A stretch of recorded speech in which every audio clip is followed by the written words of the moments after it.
विमा पॉलिसी गहाण ठेवून 0% व्याजदराने कर्ज देण्याचे खोटे आमिष दाखवून विमा एजंटने लाखो रुपये प्रीमियमच्या विमा पॉलिसीज गळ्यात मारल्याचे प्रकरण उघडकीला आले आहे. इतरांची फसवणूक होऊ नये यासाठी या प्रकाराला बळी पडलेले अमित जोशी यांनी पत्रकार परिषद घेऊन फसवणूक करणाऱ्या विमा एजंटची कार्यपद्धती उघड करून दाखवली आहे.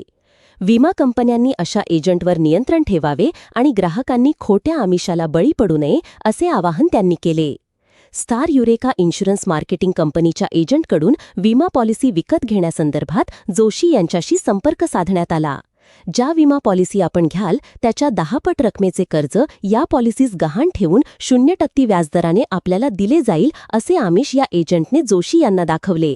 मात्र प्रत्यक्षात अशा प्रकारचे कर्ज जोशी यांना कधीच उपलब्ध होऊ शकले नाही.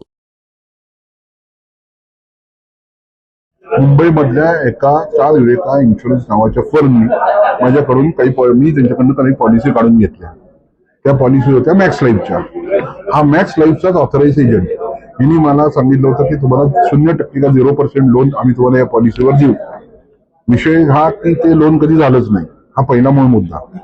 पण जे एजंट आहेत, मी तुम्हाला जे सांगतोय की एजंट त्यांचे आहेत, हा शोध सगळा मी लावला. मला फोन येत होते ज्या एजंटचे, ते या स्टार युरेकाचेच एजंट निघाले. ते मॅक्स लाईफचे हायेस्ट सेलिंग तो हायेस्ट परफॉर्मर आहे. कुठला? मॅक्स लाईफचा. मॅक्स लाईफचा performer star Eureka. Star Eureka त्याचा जो धंदा करतो, मला माहित देतो तेव्हा कसा करत होता, पण त्याच्यामध्ये त्यांनी बऱ्यापैकी लोकांना फसवलेलं आहे. कारण तुम्ही जर जाताल तेव्हा तुम्हाला रिव्ह्यूज बघता येतील. आणि जो काय प्रॉब्लेम झाला तो स्टार युरेकाकडनं झाला. त्यांनी 0% लोन मला प्रॉमिस केलं, जे कधी आलं नाही. त्या पॉलिसी काढून घेतल्या.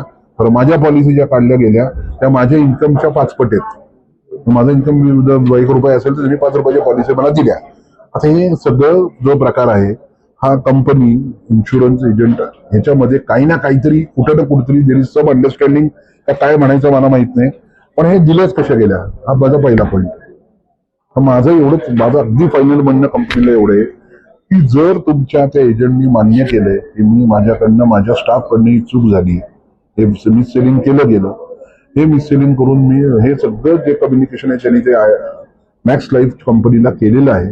मॅक्स लाईफ कंपनीने एवढंच करावं की हे जर सगळं ज्यांनी सांगितल्यानंतर तुम्ही प्लीज म्हणा माझे पैसे मला परत द्या. माझी एवढीच मागणी आहे. मला काय कुठं जाऊन कोणाला भांडत बसायचं नाही. जर तो agent who has done the job, ज्यांनी रॉंग प्रॅक्टिस केली आहे, तो जर तुमचाच धंदा करत होता आणि पैसे तुमच्याकडे आलेत म्हणून मला मॅक्स लाईफला सांगणे पैसे मी तुम्हाला दिलेत, बॉन्ड मला पोचलाय, पण मी म्हणतो मला हे नकोय, माझे पैसे कॅन्सल करून परत द्या. कारण त्या चुकीच्या पद्धतीने केला गेलेला बिझनेस आहे. कंपनीचं काय? कंपनी त्या 2022 पासून प्रॅक्टिकली स्पीकिंग मला काहीच रिस्पॉन्स नाही. कंपनीकडे कोणी बोललं नाही माझ्याशी, कोणी आलं नाही, कोणी काही अंडरस्टँड करायला तयार नाही. कोणाला माझी रिक्वेस्ट होती की कोणीतरी या बसा माझ्याबरोबर समजून तरी काय झालं. मी कुठे म्हणते पैसे तर नंतर सेकंडरी इश्यू होतो, पण ऍटलीस्ट अंडरस्टँड करा. काही नाही. जो माणूस रिजनल मॅनेजर होता मुंबईतला, ज्याला मी जाऊन अप्रोच झालो, नाही कुछ करेंगे देंगे कर्ज करून देऊ, काय काय वेळेस आउट काढत बसला, तर तो वेळ घालत बसला. आणि शेवटपर्यंत त्यांच्याकडनं कुठल्याही प्रकारचा काही मला रिस्पॉन्स नाही या विषयावर की नक्की आम्ही पैशाचं तुमच्या काय करणार आहे. पहिली गोष्ट ते ऍक्सेप्ट करत नाहीये.